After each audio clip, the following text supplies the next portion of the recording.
Super Smash Bros. Definitely isn't your typical fighting game. There's a few different factors that lead to this, such as the controls, the items, and of course all of the different stages. A majority of fighting games arenas merely change the backgrounds, some allow you to interact with a few objects, and some are designed around knocking your opponent out of the ring. The Super Smash Bros. Series stages are all of these, plus more. They draw from many different aspects of Nintendo's history, and have to do a good job of representing the source material, while also being fun to fight on. Today I'm looking at every single stage in the Super Smash Bros. Series to find out which is the king of the ring and which ones are as good as the Mr. Saturn item. To be clear, the number 116 comes from all of the original stages of each game, with stages that feature in both the 3DS and Wii U game being judged on the Wii U version. Final Destination and Battlefield are also only included once. Their original Melee iteration, that is. This leaves us with 9 stages from Super Smash Bros. On the N64, 26 from Super Smash Bros. Melee, 29 from Super Smash Bros. Brawl, 20 from Super Smash Bros. For Nintendo 3DS, and 32 from Super Smash Bros. For Wii U, which leaves us with a grand total of 116. The last thing to mention is that the stages are not being judged on their tournament legality, or with any proper competitive play in mind. With that out of the way, let's smash. 3, 2, 1, go! Venom has 4 small, thin platforms near the edges of the screen that you're supposed to fight on, with a thick barricade in the centre, making it awkward to get from platform to platform. This type of layout just doesn't make for a fun Super Smash Bros. Stage, and the background is all brown, the same colour of Donkey Kong and Donkey Poop. Mario Bros is an extremely faithful recreation of the arcade game of the same name. The problem is that the shell creepers and sidesteppers have insane knockback, completely changing the gameplay dynamic where it becomes a mad dash to grab the enemies. You can be knocked out in just 2 to 3 hits. Pikmin 3's visual design is beautiful, and that is featured well here in Garden of Hope, but the stage hazards are a complete pain. Just standing in the wrong place can get you sent off of the stage by the lifts, or the arrival of the peckish Aristocrab. What is it with brilliantly looking stages that invites poor gameplay? The thing that puts Hyrule Castle this low is the Yellow Devil. He pops up too frequently and requires your focus, because if you don't kill him straight away, he'll just annoy you until you do. Don't worry if you're the one doing all the damage to him, because someone will just sneak in behind him, punch him through the back of the head and steal your kill. I don't have a problem with scrolling stages, but I do have a problem with Rumble Falls. The problem is the sharp spikes, some of which have enough knockback to instantly send you off the stage, turning an okay stage into a super annoying one. The Great Cave Offensive is a really cool take on the mode from Kirby's Fun Pack, in that it takes several different sections of the sprawling levels and clumps them into one big level. One ginormous level, that is. It's too big. Not only that, but at 100% you get instantly KO'd by the lava, so rather than actually choosing to attack your opponent, you'll likely just be running away instead. Another stage that's a little too big. Newport City's fighting usually takes place in the lower left corner, where you can knock your opponents downward by hitting them into the platforms. Kind of a waste of the rest of the stage. Oh, and another one-hit KO opportunity in the form of the Ultimate Chimera. It may have sounded like a boring idea, but surely a flat stage would have been a better representation of the Street Fighter series. It would have been better than Suzaku Castle anyway. This stage is okay if you stay in the upper half. Find yourself in the bottom right corner and you'll think, why is this big platform placed right here? And then you'll fall and be KO'd. Hanenbow is a cool stage where attacking the leaves changes their angle, or if they're hit by the electroplankton. But in between the platforms there is no mass, and it's so easy to accidentally fall down the centre. And do the platforms even have edges to grab onto? It doesn't feel that way, and I never find anyone on the left side of this stage. I mean, who in their right mind is going on this little dinky platform in the bottom left? The platforms are small, the current is fast. No matter how good you are at Smash Bros, we've all had an accidental slip into the water on Jungle Japes, and when you do, your recovery is essentially useless. It's not a horrible stage, but can be fairly annoying. One of the better large stages, but still a large stage nonetheless. What puts Palutena's temple slightly higher than the others is that it feels like a few different stages attached to each other, with each one being a sound place to slug it out. It still is a massive stage though. Expect stock matches to last a very long time. And at number 1 we have the definitive Smash Bros stage, Final Destination. But seriously, it's flat, no stage hazards, it's standard, it's Final Destination. And at number 2 we have Big Battlefield. It's flat, no stage hazards, a bunch of platforms, it's standard, it's Big Battlefield. And here's Big Battlefield's bad company, Battlefield. It's flat, no stage hazards, a couple platforms, a bit more contained than Big Battlefield. It's a Smash Bros stage. Hardline.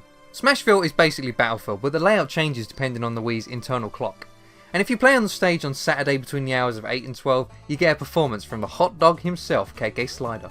Dreamland N64 is basically Battlefield, but Wispy Woods will attempt to blow you off. And I thought this was a kid's game. Miiverse is basically Battlefield, but with memes. Tortimer Island is a pretty boring flat stage, but there's nothing particularly bad about it. It's just okay. You can get attacked by a shark at the side of the stage, or visited by Cap'n in his boat, but it's a shame he's not humming to Tucker's song. It's a flat stage with 3 platforms. Huh, it's kind of like Battlefield. Yoshi's story is slightly better because of the floating clouds at the sides, and occasionally Shy Guys come to deliver food. Battlefield clone!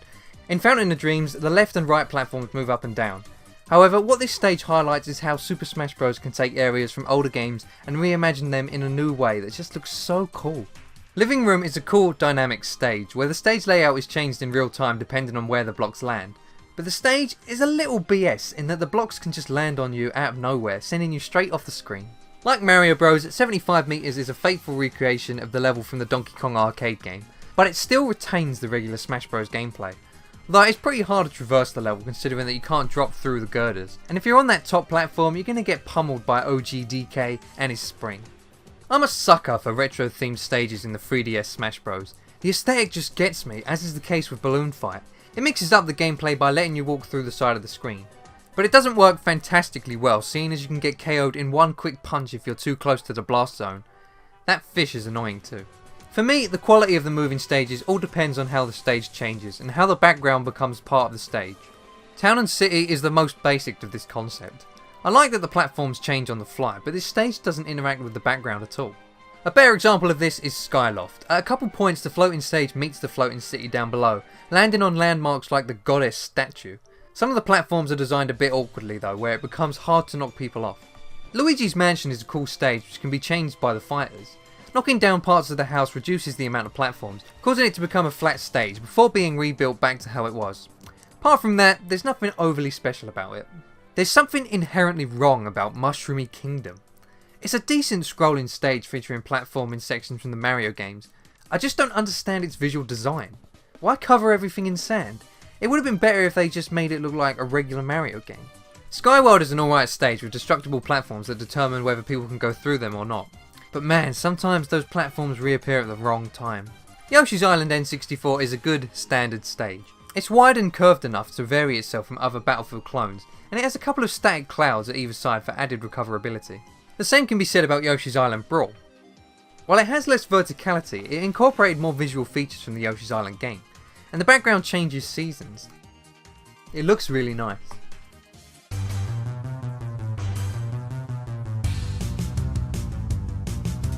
Another good standard stage. Lilac Cruise is gorgeous, featuring a fine cruise around Corneria before reaching out of space where a dogfight between Star Fox and Star Wolf ensues.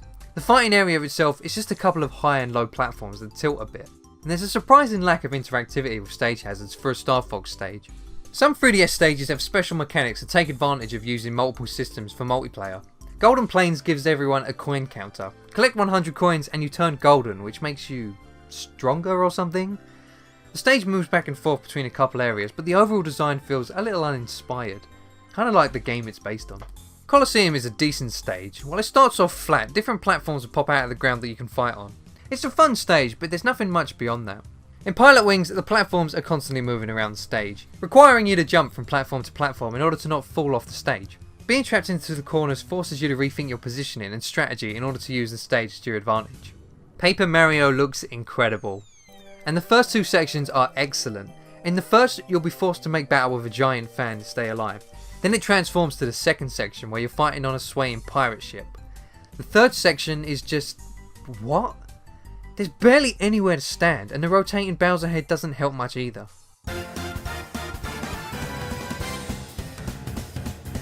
The rising acid in Planet Zebes is what makes it stand out. If the acid is above the lower blast zone, it could save your life, but the higher it gets, the further upwards it's going to blast you off, so you're constantly having to climb to the upper platforms to avoid it. Essentially a redesign of Planet Zebes, Brinstar is slightly better because you can destroy the fleshy blob on the right hand side and split the stage apart. The Great Fox in Sector Z is a bit beefier than it is in the similar Melee stage, which splits the fight up a bit too much. But it's still a cool stage that features the Star Fox staple of R-Wing fighters that can help or hinder you. Don't let the Russian water fool you. Kongo Jungle with a K is nothing like Jungle Japes. It's a nice tight stage with a couple of vertical platforms to bring the fight to the sky. There's also a barrel under the stage that can very much save you if you fall down. Occasionally a claptrap can pop out of the water and instantly kill you if your percentage is high enough. Depicting the final moments of Street Pass Quest 2, the Street Pass Quest stage allows you to take down the Dark Emperor. Doing so grants you different buffs, and it's cool to see your Mii hanging out in the cage. The stage could be higher, but the platform layout is pretty bare bones. Woolly World is great for its visual aesthetic. Having a world made of yarn makes it unlike any other stage. It's also fun to have a moving stage that only goes up and down, although it is a little too easy to be caught off guard and fall to your death. And Flat Zone stands out for giving the illusion that every character is turned 2D. If you pause the game, the camera zooms out to reveal that you're actually in a Game & Watch system. It's not just the Z axis that is flat however, the Y axis is kinda flat too, apart from a couple platforms. The gimmick to Frigate Orpheon is that the stage flips. While this is a fun mechanic, it can really mess you up if you're standing in the wrong place. But I like how the stage is constantly changing between two forms. Picking a scene from Samus's early moments in 3D was also a clever choice. Duck Hunt's interesting in that they're depicting a 4x3 game in a 16x9 game. So they use the black bars for the areas that you can fall off. Depending on the location where you hit the birds, the dog will pop up in different places, allowing you to stand on his head and smash your opponents up the screen. You want Ridley in Smash? You got it, baby! In Pyrosphere, if you take Ridley out, he comes back and fights on your team, tearing up your opponents. That's what you guys wanted, right? Wii Fit Studio is a chill stage. On the surface, it's just a flat stage with a few platforms that come and go, but those platforms are Wii balance boards. And Wii Fit silhouettes teaching you how to get a good workout is pretty funny. It's just a good time. I'll be honest, Brinstar Depths is not the best playing stage. You can unfairly be put in a position on the stage where you just can't get back up. But it's such a cool concept. The ginormous crane in the background slashes the stage, causing it to twist and turn, completely changing the stage up. Flat Zone 2 is more involved than the original Flat Zone, with 4 different Game & Watch games: Fire, Lion, Oil Panic and Chef. It's a lot of fun changing between games, each introducing their own hazards, some worse than others. Getting stuck in the centre during Lion can be pretty hard to break out of, but if you haven't played Lion, it's pretty fun. You can unlock it on Game & Watch Gallery free for Game Boy Color, you should check it out. Flat Zone X, see entry 69 plus helmet. The visuals for Unova Pokemon League are really great. Seeing Reshiram and Zekrom wreak havoc with the backdrop of End's castle is pretty sick. It also makes for cool positioning situations, forcing you into the centre when the steps get destroyed. Bridge of Eldin starts as a plain flat stage, but occasionally the bridge is destroyed by King Bulbin, splitting the stage in two. It's a stage where you have to watch your spacing, and where throws near the edges of the stage can be deadly. Fun fact, on Brawl, if you use Jigglypuff's puff up where the bridge should be as it's being restored, you can glitch Jigglypuff into a permanent Giga Jigglypuff state. While it may seem familiar to Coliseum, Arena Ferox has a few differences that makes it quite a bit better. The smaller main platform and the 2 holes either side makes the fighting more contained in the centre. The statues and platforms that form in Coliseum feel a little bland, but the mechanical platforms in Arena Ferox make it look a lot more exciting and make it play a lot more exciting.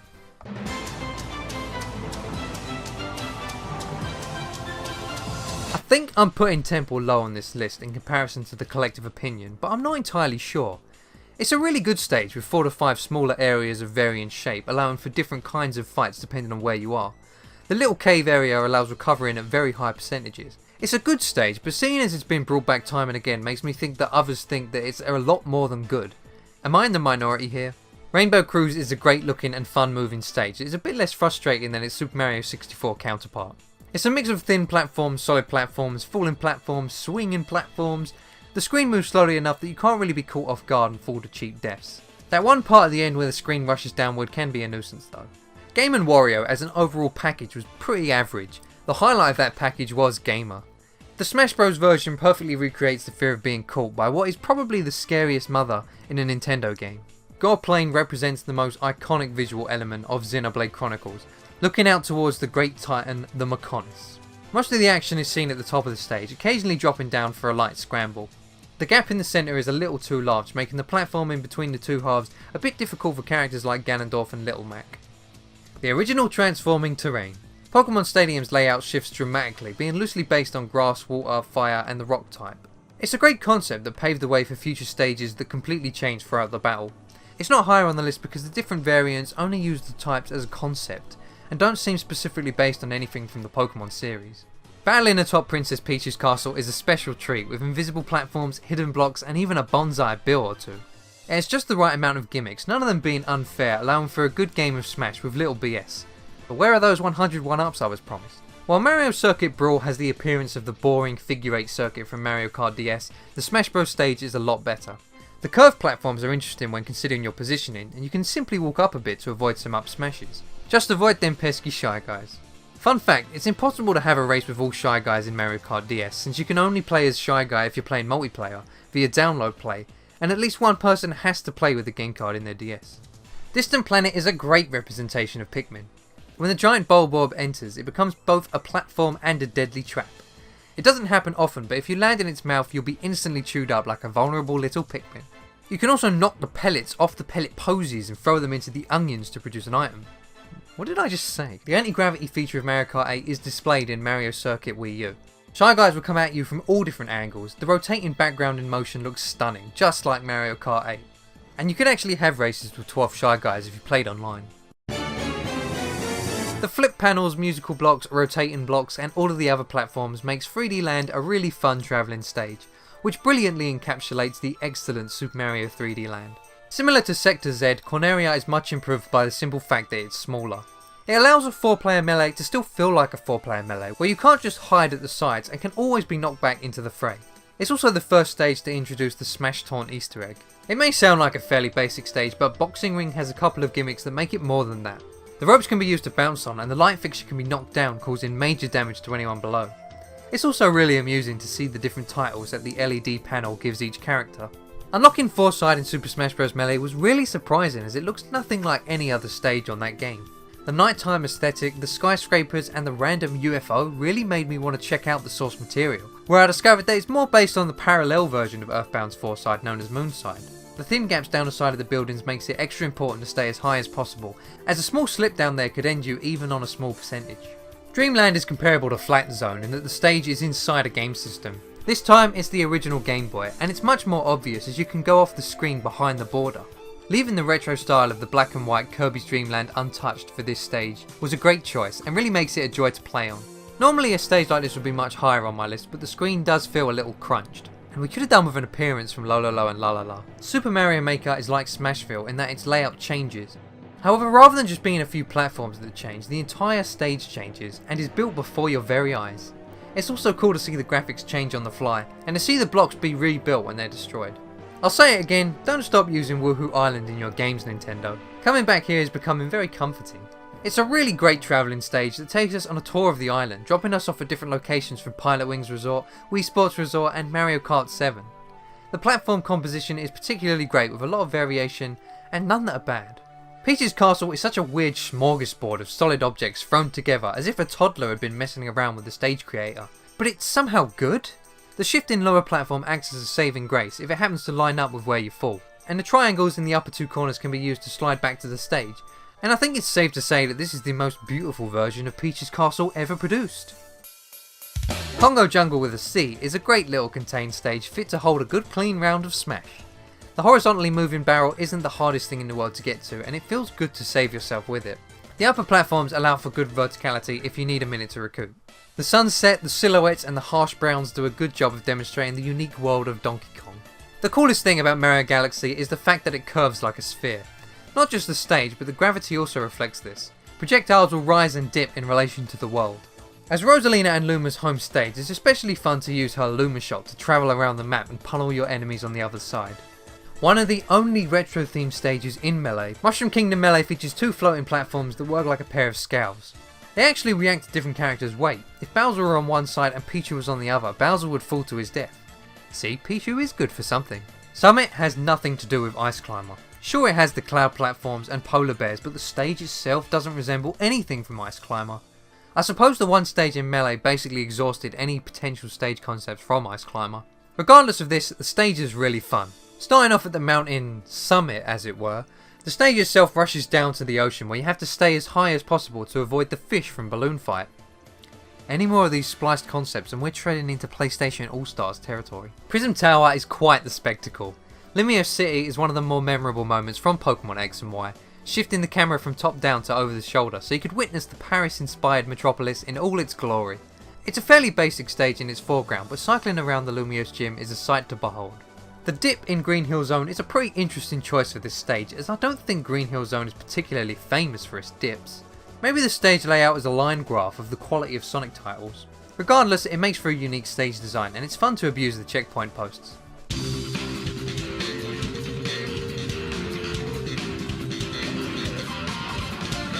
To be honest, Kalos Pokemon League doesn't play as well as many of the stages lower on this list. The flames take up too much space and the water flow can be a major nuisance. But I think it is the best looking stage ever. Just seeing how many different Pokemon pop up in the background is excellent. The scale of the giant swords, the lightning from the flames, and that huge dragon thing shows just how much effort the development team put into the visuals. I love this stage, and if it played a bit better, it could have been one of my favourites. The best Fire Emblem stage. Smash 4 may not have you believe it, but there is much more variety to Fire Emblem than Coliseums. Castle Siege is a great transforming stage, guiding you through a castle being stormed, and then to the depths of hell itself. Super Mario Sunshine is a jolly game, and Delfino Plaza is a jolly hub world. The Delfino Plaza stage just feels good. From the land to the sea to the sky, wherever you stop off on your trip, the platform layout is always fair and fun. It also uses Brawl's swimming mechanic pretty well. You may notice that Mushroom Kingdom U somehow fits snugly in with the visual style of Super Smash Bros. For Wii U and New Super Mario Bros. U. Smash is a 2D game with a little bit of depth, and that depth makes the objects from New Super Mario Bros. U look gorgeous. Just be sure to watch out for that crafty nabbit. Metroid stages love to use giant pools of liquid to fill up the stage, and Norfair uses this idea the best. Not only can it come from the bottom, but also from the sides, keeping you on your toes. The best part is when the wave of lava comes from the background, and the scramble that ensues when trying to get into the capsule. But if you've got the chops, you can actually dodge the lava. Stages based on the F-Zero series are always really fun, as you can see from the worst F-Zero stage being so high up on this list. While Big Blue is a moving stage, the screen itself is static. You have to watch for when the vehicles speed up and slow down, and judge when it's time to bail. Fun fact, the Falcon Flyer that appears in this stage never appears in an F-Zero game, but appears in a comic that came with the original F-Zero. Probably an unpopular opinion, but there's a reason that I put Icicle Mountain this high. It doesn't just use the story, characters or world from a particular IP as its basis, but also its gameplay. It's a modernised version of Ice Climber, and it's essentially the only new Ice Climber content we've got since 1985. It's a bit sad really. Jungle Hijinxs is the only dual plane stage in Smash Bros. When the platform disappears, you're required to use the barrel cannons to shoot yourself into the foreground or the background. And sometimes you can just change planes if you fancy some alone time. It works really well, and I hope we see the concept come back more.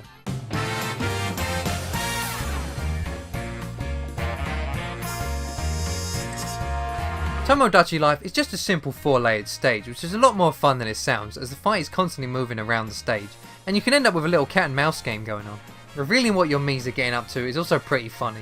It's a shame that I missed out on this game, because this stage makes it look like a blast. Here's a stage that really stands out for its layout more than anything else. There's several things that can go wrong on Yoshi's Island Melee.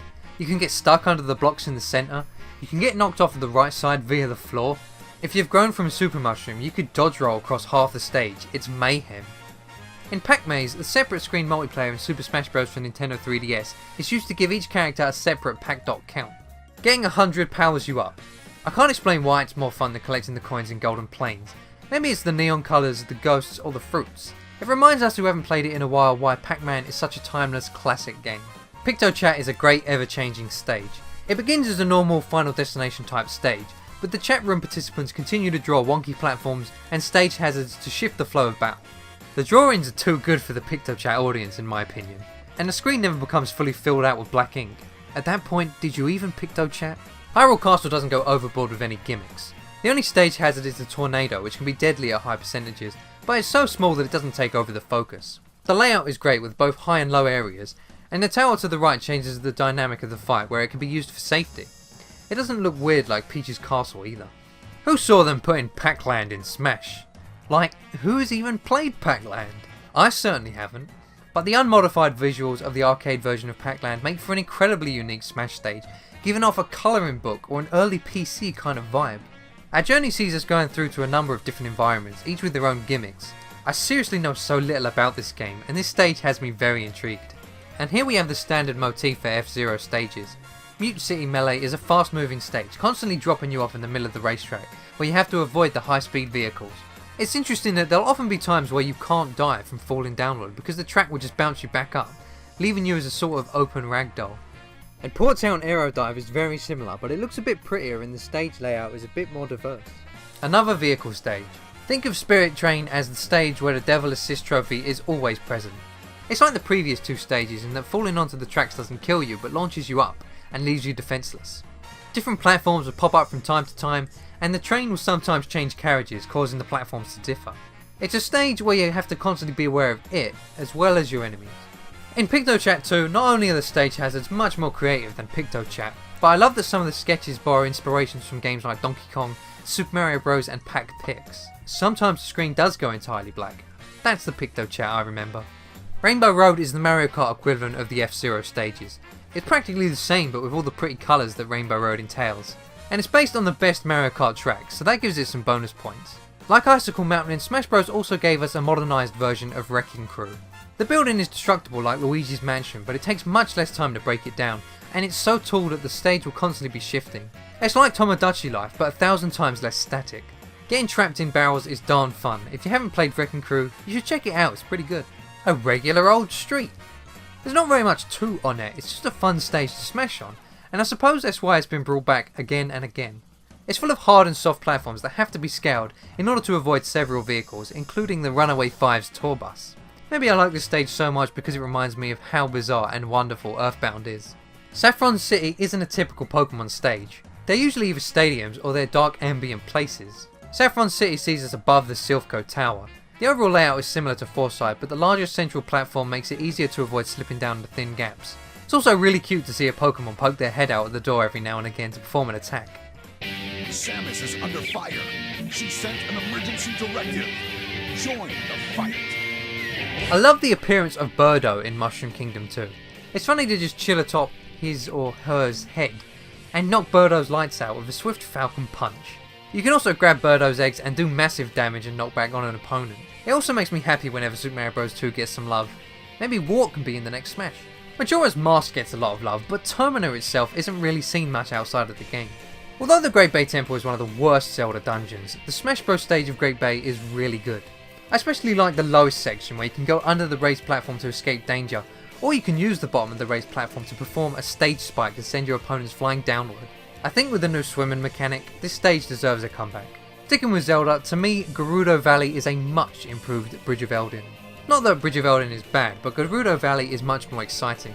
This is due to the appearance of Komei and Kotake. When a bridge gets destroyed, there's a chance the pair can come along and disable one half the stage. You can also actually go under the bridge on a couple of small platforms to hide from your opponents. Like Icicle Mountain, WarioWare Inc. completely rips the gameplay from the series of the same name to create a fun and unique Super Smash Bros. Stage. Periodically stopping the fighting to play a micro game is a great change of pace and so much fun. I kinda wish the rewards you get from succeeding in a micro game were less random though. What really sets Pokémon Stadium 2 apart from its predecessor is that it doesn't merely use the concept of types to change the terrain, but completely changes the state of the stage. The Ice type makes the stage slippery, Flying type causes huge wind currents, and the Electric type includes treadmills? Sure, yep, I can see it. I'm also a sucker for the appearance of Pokemon, even if they're just used in the background. Halberd perfectly represents Meta Knight's character. He's a cool, dark, mysterious character, which is captured by the edgy ship on the backdrop of the orange and claret sky. The airship tries to remove its intruders with the deadly stage hazards, with fairly easy tells. Mushroom Kingdom 64 is surprisingly the only retro-themed level from the original Super Smash Bros. It has the pulley system that's also in Melee, but it's also the only Mario stage with usable warp pipes that can either transfer you to the other side of the map or into the gap at the bottom, but it's still possible to recover. The Power Block also went on to be used in future stages, and even led on to become its own item. Say what you will about Sonic Lost World, but I feel that its visual style is truly breathtaking, and that is just as much so in Windy Hill. The bends of the platforms and the dips work great for fights, and the windmill rotating off the stage is a great idea. Topped off with the appearance of the spring, this is such a fun stage to fight on. If you thought Kirby was a cutesy game, then you were wrong. This stage is chaotic, and it's all thanks to the bomb blocks. In Green Greens, Wispy Woods blows you towards these blocks and they're your worst nightmare. The blocks are positioned in between all of the other platforms so there's no avoiding them. That's why this stage is so fun. The fights can go on normally, but one wrong interaction with these blocks can mess the whole stage up. One time I was eliminated from a Brawl tournament when I got trapped under these blocks. Stupid Green Greens. One of the most exciting moments from Pokémon Diamond and Pearl has been translated into Super Smash Bros. Brawl, but it didn't quite look this pretty in its original game. The peaceful nighttime background represents the theme of time and space. The stage can be flipped and you can be slowed down. This is the most epic legendary Pokémon appearances that we've seen in a Smash Bros. Stage. As far as Kid Icarus stages go, Reset Bomb Forest is pretty out there. I just love when Viridia reveals herself and drops the Reset Bomb, causing the twisted version of the stage to take shape. Man, Kid Icarus Uprising is a great game. Orbital Gate Assault is unlike all of the other Star Fox stages, most of which involve your party on one of the Star Fox's big ships. Orbital Gate Assault is what Line Cruise should have been. Instead of just staying on a static ship watching the dogfight, you become part of the dogfight, having to jump between R-Wings and avoiding the ships blowing up. It's a true spectacle and it plays great too. And here we have the best retro themed stage. 16-bit pixel art for this stage looks gorgeous. Aside from the floating platforms, the stage is literally just an F-Zero race playing out as it normally would on the Super Nintendo. Every now and again the Blue Falcon would shove one of the other drivers away, completely destroying the platform and any players that don't jump off. And if you use Captain Falcon's Final Smash, you can ride in the Blue Falcon atop the Blue Falcon. What more could you ask for? Pirate Ship is a damn journey. Sailing along the sea, occasionally alongside the King of Red Lions, the pirate ship smashes into a rock, completely changing the terrain. It can also get thrown into the air from a cyclone, meaning no swimming for you for a little while. Also, if you stand next to the catapult you can be sent flying, perhaps to your death. It's a pretty stage, borrowing the visuals from Zelda Wind Waker, and it's fun to fight on too.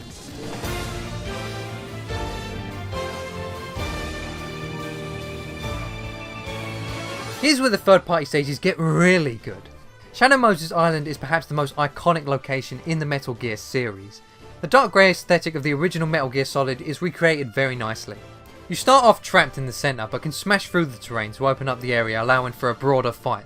Occasionally a Metal Gear will pop up in the background, and sometimes even a gecko will pop its head through, and Metal Gear Solid 4 wasn't even out yet!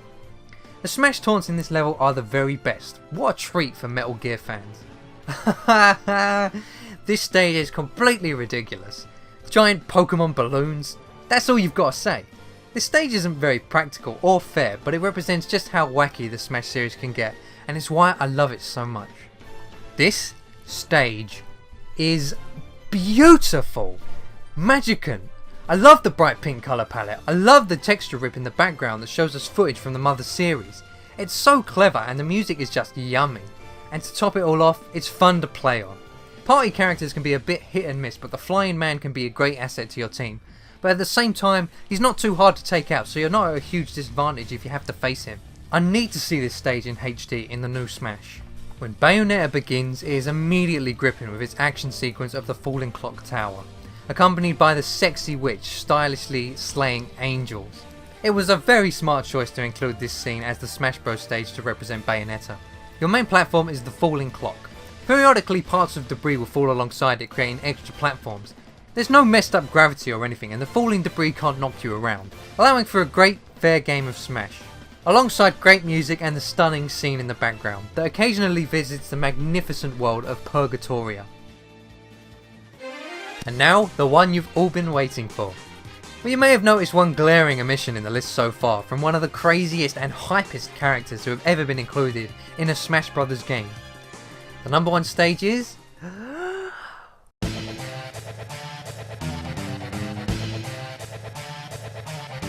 Midgar!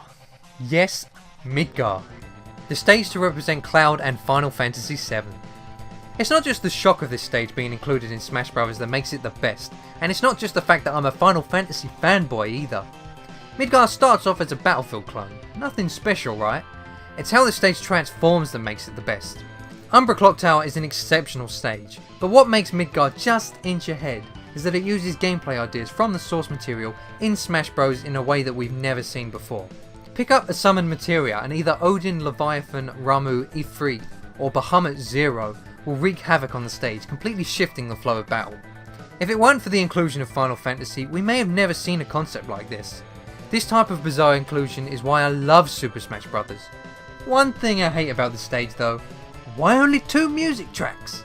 I want to see this stage in the next Smash Bros. And bring along tracks like One Winged Angel, Genova, and, I don't know, Gold Saucer? I hope you enjoyed my list of the top 116 Smash Bros. Stages. Do you think Final Fantasy VII is trash? Do you think Temple is too low?